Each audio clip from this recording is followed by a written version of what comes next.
The Bible in a Year, Day 92, 1 Samuel 10 through 12. Then, from a flask he had with him, Samuel poured oil on Saul's head and kissed him, saying, "The Lord anoints you ruler over his people Israel. You are the one who will govern the Lord's people and save them from the power of their enemies and all around them.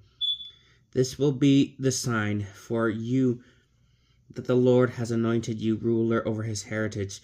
When you leave me today, you will meet two men near Rachel's tomb at Zelah in the territory of Benjamin. They will say to you, 'The donkeys you went to look for have been found.' Now your father is no longer worried about the donkeys, but is anxious about you, and says, 'What shall I do about my son?'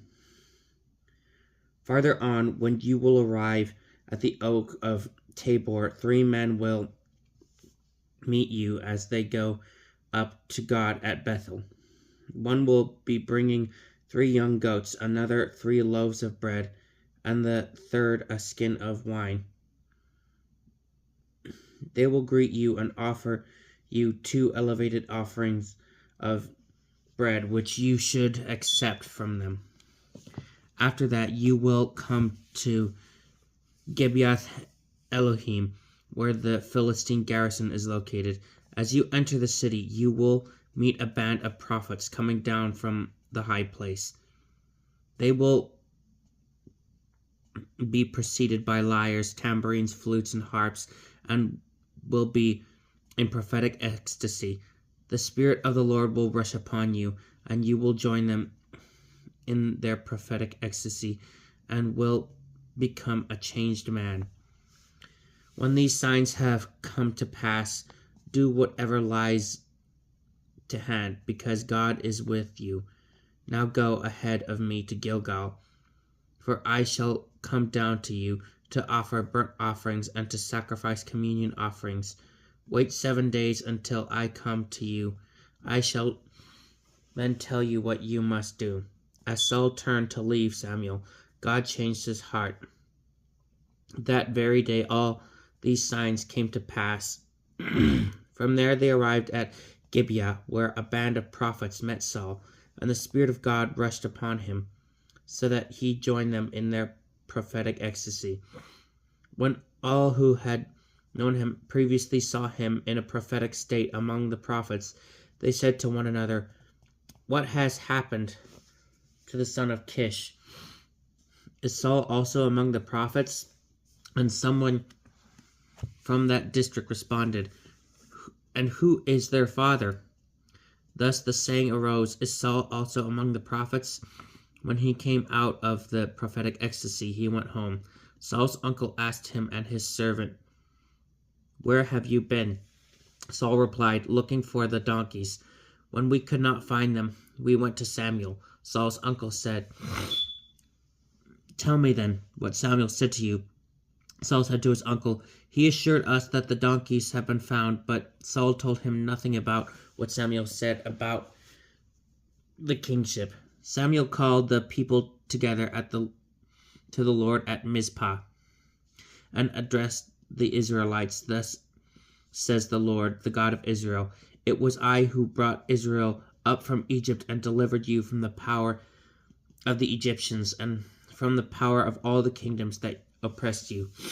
But today you have rejected your God who saves you from all your evils and calamities by saying, 'No, you must appoint a king over us.' Now therefore take your stand before the Lord according to your tribes and families." So Samuel had all the tribes of Israel come forward, and the tribe of Benjamin was chosen.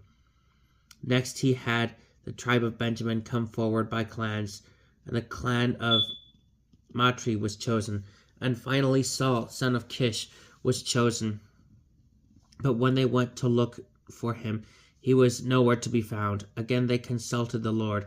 "Is there still someone else to come forward?" The Lord answered, "He is hiding among the baggage." They ran to bring him from there. When he took his place among the people, he stood head and shoulders above all the people. Then Samuel addressed the people. Do you see the man whom the Lord has chosen? There is no one like him among all the people." Then all the people shouted out loud, "Long live the king!" Samuel next explained to the people the rules of the monarchy, wrote them in a book, and placed them before the presence of the Lord. Samuel then sent the people back to their own homes. Saul also went home to Gibeah, accompanied by warriors whose heart the Lord had touched.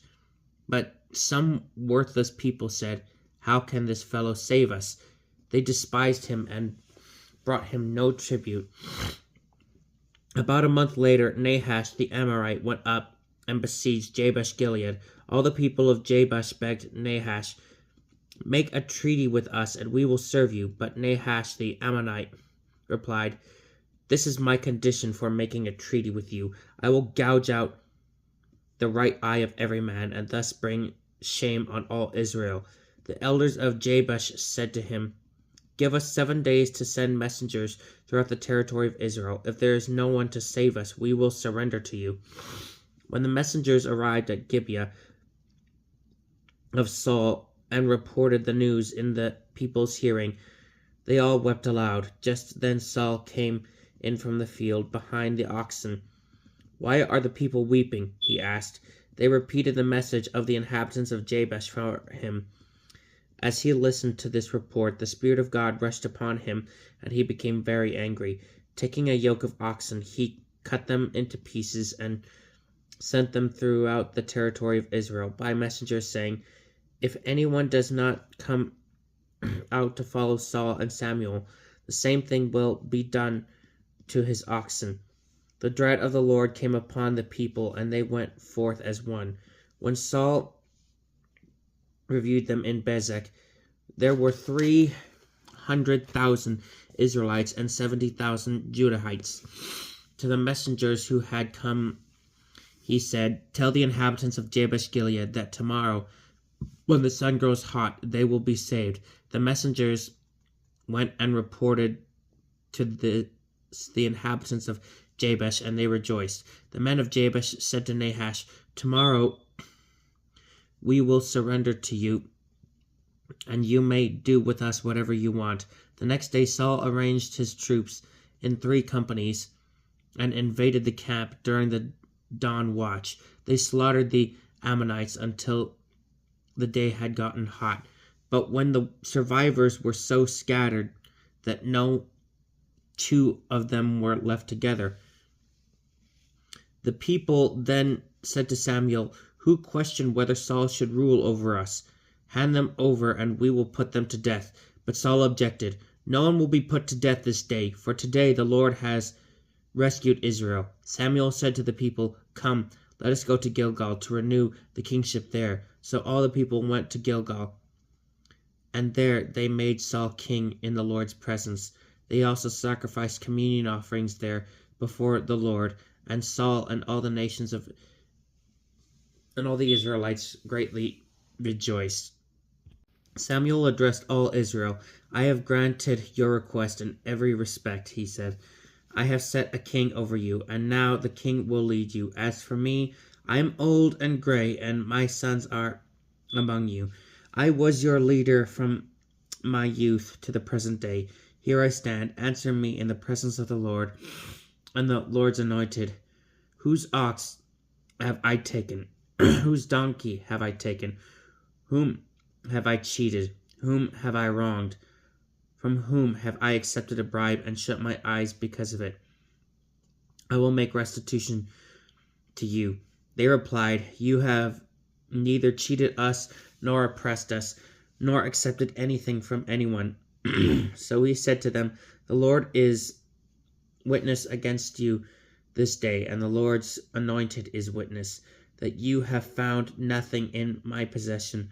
"The Lord is witness," they said. Samuel continued, "The Lord is witness, who appointed Moses and Aaron, and brought your ancestors up from the land of Egypt. Now take your stand, and that I may judge you in the presence of the Lord according to all the gracious acts that the Lord has done for you and your ancestors." When Jacob had his son and his sons went to Egypt, and the Egyptians oppressed them. Your ancestors cried out to the Lord. The Lord then sent Moses and Aaron to bring them out of Egypt and settled them in this place. When they forgot the Lord their God, but they forgot the Lord their God. So the Lord brought them into the power of Sisera, the captain of the army of Hazor, the power of the Philistines, and the power of the king of Moab, who made war against them. They cried out to the Lord and said, "We have sinned because we abandoned the Lord and served the Baals and Ashtoreths. Now deliver us from the power of our enemies, and we will serve you." The Lord sent Jerubbaal, Barak, Jephthah, and Samuel. He delivered you from the power of your enemies on every side, so that you could live in security. Yet you saw Nahash, king of the Ammonites, advancing against you. You said to me, "No, a king must be sent, must rule over us, even though the Lord your God is your king. Now here is your king you choose. See, the Lord has given you a king. If you fear and serve the Lord, if you listen to the voice of the Lord, and do not rebel against the Lord's command, if both you and the king who rules over you follow the Lord your God, well and good. But if you do not listen to the voice of the Lord, and if you rebel against the Lord's command, the command of the Lord will be against you and your king. Now then, stand ready to witness the great marvel the Lord is about to accomplish before your eyes. Are we not in the time of harvest of the wheat? Yet I call upon the Lord, and he will send thunder and rain. Thus you will see and understand how great and evil it is in the eyes of the Lord that you have asked for a king. Samuel called upon the Lord, and the Lord sent thunder and rain that day. Then all the people feared the Lord and Samuel. They said to Samuel, "Pray to the Lord your God for us, your servants, that we may not die from having added to all other sins the evil of asking for a king." "Do not fear," Samuel answered. "You have indeed committed all this evil. Yet do not turn from the Lord, but serve him with your whole heart. Do not turn aside to gods who are nothing, who cannot act and deliver. They are nothing. For the sake of his own great name, the Lord will not abandon his people, since the Lord has decided to make his people. As for me, far be it from me to sin against the Lord by ceasing to pray for you and to teach you the good and right way. But you must fear the Lord and serve him faithfully with all your heart, for you have seen the great things the Lord has done among you. If instead you continue to do evil, both you and your king will be swept away." This is the word of the Lord.